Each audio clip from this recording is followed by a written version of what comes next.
Hello everyone and welcome back to another, well, I guess ancient Egypt visualization video using Minecraft. And today we're going to be talking about the Great Pyramid because again, it's one of these things that it's very easy to read the numbers about the Great Pyramid. It's 139 meters tall, it's comprised of 2.3 million blocks, so on and so on. It sounds very dry, but it can be difficult to visualize just how big or how grand that actually is in scale. So that's why I think Minecraft is again quite a useful tool for helping visualization. So with Minecraft, the basic building block is the, well, block, like the blue one I'm standing next to here, because Minecraft uses metric measurements. One of these blocks is considered to be 1 by 1 by 1 meter, so 1 cubic meter, and that's kind of perfect for illustrating stuff like heights and lengths and quantities.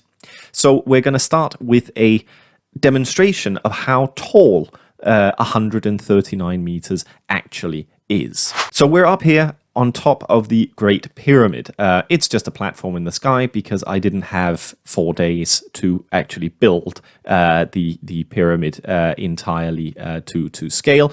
So we are 139 blocks up into the air, so 139 meters. That doesn't look like much because this is a pretty featureless and flat landscape. But if we take a little, well, not a jump, but a walk off the platform, we land at Big Ben at 96 meters. The pyramid is up here. The top of Big Ben is here. If we take another little jump down here, we're at the Statue of Liberty. The Statue of Liberty, of course, is shorter than Big Ben, but it's on this great big platform, so that does make it look taller than it actually is. So here's the top of the Statue of Liberty.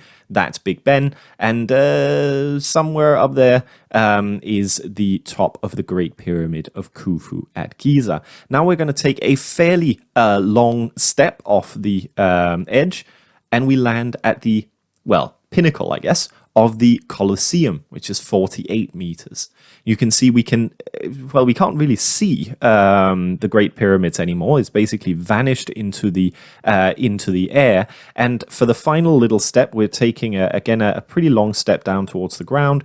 We're landing at Whitworth Hall at the University of Manchester, which is about 4 stories, so around 12 meters tall. So if we try to scale out a little bit, that's Whitworth Hall there. That's the top of the Colosseum, the Statue of Liberty here, Big Ben there, and all the way up here is the top of the Great Pyramid. So that should give you an idea of precisely how big 139 meters really is. However, even more impressive than the height of the Great Pyramid is the actual scale of its construction, comprised of probably around 2.3 million limestone blocks from the nearby Tora quarries, each block weighing up to 2.5 tons. So what precisely does 2.3 million blocks actually look like? Well, let's try to visualize it with another little experiment. And we're now back on the ground. What we have here is a fairly typical block in Minecraft called a cobblestone block, and we've got a long line of them, hundreds and hundreds and hundreds stretching out into the distance. Now, if I go into this chest here, there is a diamond pickaxe, which is a pretty decent pickaxe.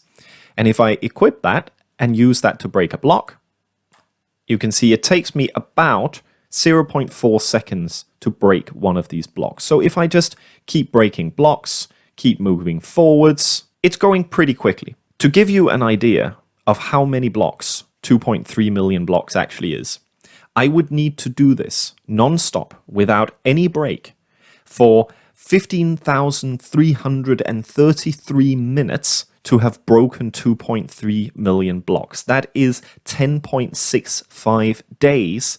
So 10.65 times 24 hours that I would have to do precisely this with no break at all in order to break 2.3 million blocks, the amount of blocks that the Great Pyramid is composed of. Now, I don't really have time to do that, but it should give you a fairly good idea of precisely how many blocks 2.3 million actually is. Now, physically placing blocks isn't the only way that you can put blocks down in Minecraft. You can also use a fill command to put in a much larger number of blocks in a certain area, and the maximum amount of blocks that you can put down in a single go without the game actually crashing and loading poorly is 32,000 blocks.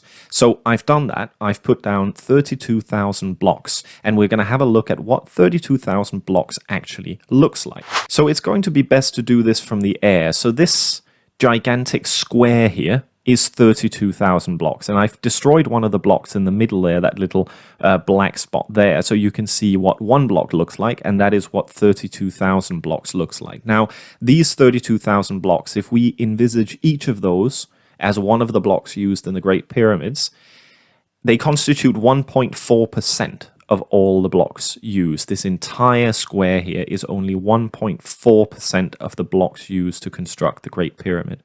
And if we look at the footprint of the Giza pyramid, which we've got right next to it here, 230 by 230 meters. And you might look at this and say, hang on, if this is only 1.4%, then why is the footprint so small? It looks a little bit like it should be bigger, given that that's only 1.4%. Well, we have an experiment to show why that is.